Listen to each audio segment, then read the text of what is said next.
ए बेटा का मसी तुम चाचा बड़ी झोरले बारे कुछ प्लान बका पूछा तानी। ए चाचा मसी पूछे या का बतवा बड़ी झरले बड़ो। अरे अच्छा ई बोला ताड़ी ई का कम झरले बाड़ी का कह दे तैयार रहस घाट पे नाचे के बा। का कहता रे नचई है अपने झोरले बारे लवंडा जैसन देखो ना कैसे चलत रे।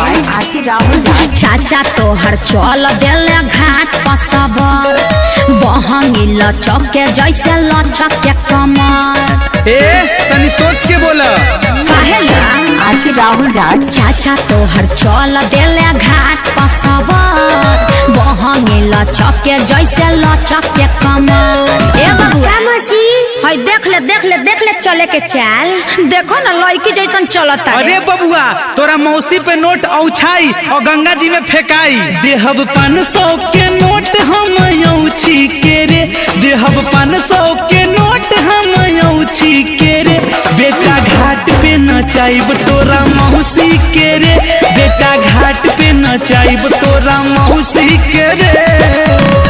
Presented by R.K. Rahul Raj. दिलकश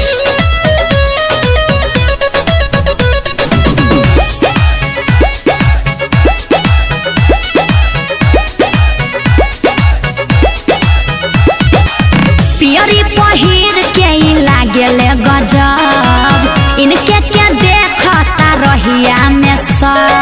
हाँ तो चाचा हीरो ना है हमारे। और बाप रे चल छोटी घाट पर बताब तनी हम कैसे तोरा मौसी के नचाब तनी हम। ए चाचा आपको भी नाचना पड़ेगा। का कहता रे बबुआ कुछ कहता रे का। हाँ ए मसी सावधान हो जाइया ई प्लान बनले बाड़े। हाँ तो हमरो के नइखन जानत कुल प्लान छोड़ा दे। दूर भगी है वो देखी है ते कौची के रे दूर भगी है वो देखी है ते कौची के रे बेटा घाट पे नचाइब तोरा मौसी के रे बेटा घाट पे नचाइब तोरा मौसी के रे।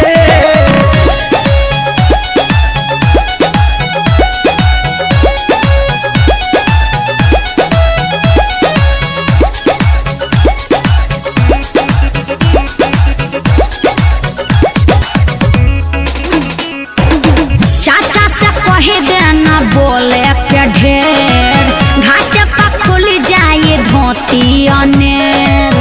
हम चन्हा कम ना है धोती के रस्सी से कस लेब ऐसन कुछ करी है ई मनु बचन सारा बरतिन के लगई है ई मन। ओसे का छठी माई का घाट है नाचेंगे सबको नचाएंगे। अरे ओ बैंड वाले भैया बजावा। ए मसी हम नाचेंगे। खिसियई है त बोली है उझौसी के रे खिसियई है त बोली है उझौसी के रे बेटा घाट पे नचाइब तोरा मौसी के रे बेटा घाट पे नचाइब तोरा मौसी के रे। Presented by R.K. Rahul Raj.